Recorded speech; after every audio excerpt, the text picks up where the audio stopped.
না দেখুন, গণতান্ত্রিক পদ্ধতিতে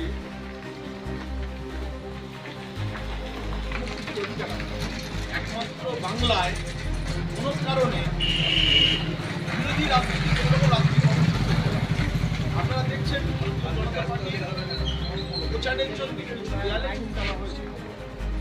তৃণমূল কি করেছে রাত্রিবেলা বিজ্ঞাপন মানবেন না, নোবেল গোপালপুরের মতন সংস্কৃতিবান বুদ্ধিমান জায়গায় কোনো কারণে এখানে একবারের জন্য এই ধরনের দেয়াল বা অন্য কিছুর উপর মানুষের ভোট হয় না। বুদ্ধিমান মানুষ এখানে 500 টাকায় বিক্রি হয় না। তৃণমূলের যে বিভিন্ন চক্রান্ত তৃণমূল নেতারা যারা যেভাবে দাঁড়িয়ে মা কালীর ভক্ত হয়, শিবের ভক্ত হয় দেখায়, কিন্তু তার বিরুদ্ধে তারা কাজ করে। পুরো রাজনৈতিক দল হিসেবে আমরা দেব দেবতার টেনে কোনোদিন রাজনীতি করি।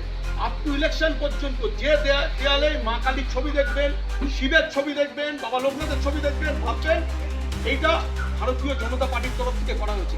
আপনারা এটাই ভাববেন যেখানে দাঁড়িয়ে একটি ভগবানের ছবি থাকবে সেখানে ভারতীয় জনতা পার্টির তরফ থেকে করা যাচ্ছে। সেই জায়গায় মা কালীর উপরে যদি অত্যাচার করে, যদি ভগবানের উপর অত্যাচার করে, সেই ছবি যদি ফেলে দেয় বা কোনো কিছু নোংরামি করে, তাহলে ভাববেন ওরা তৃণমূল করেছে।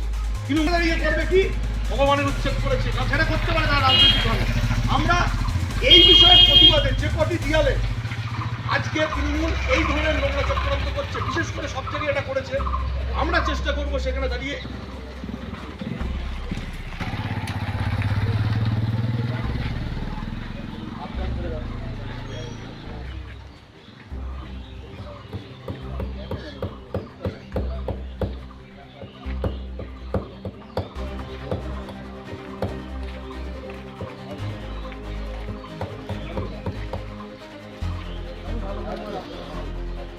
এইগুলো বেশ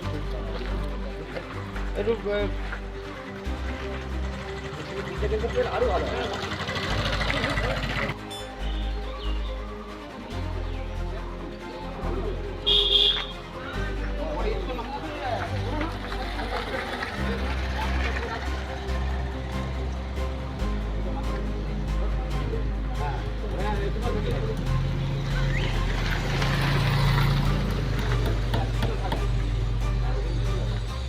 যে দেয়ালে আমরা চুনকাম করেছিলাম পদ্মফুল আঁকার জন্যে, তৃণমূল রাতের অন্ধকারে সেই দেয়ালে লিখে দিয়েছে বিজ্ঞাপন মানিবেন না। আমরা সেই দেয়ালে মা কালী, মা দুর্গা, শিবের পিকচার লাগিয়েছি। দেখি তৃণমূল এটা উপড়ে ফেলে কিনা, যেটা তৃণমূল সনাতনী বিরোধী কিনা সেটা আগামী দিন প্রমাণ হবে।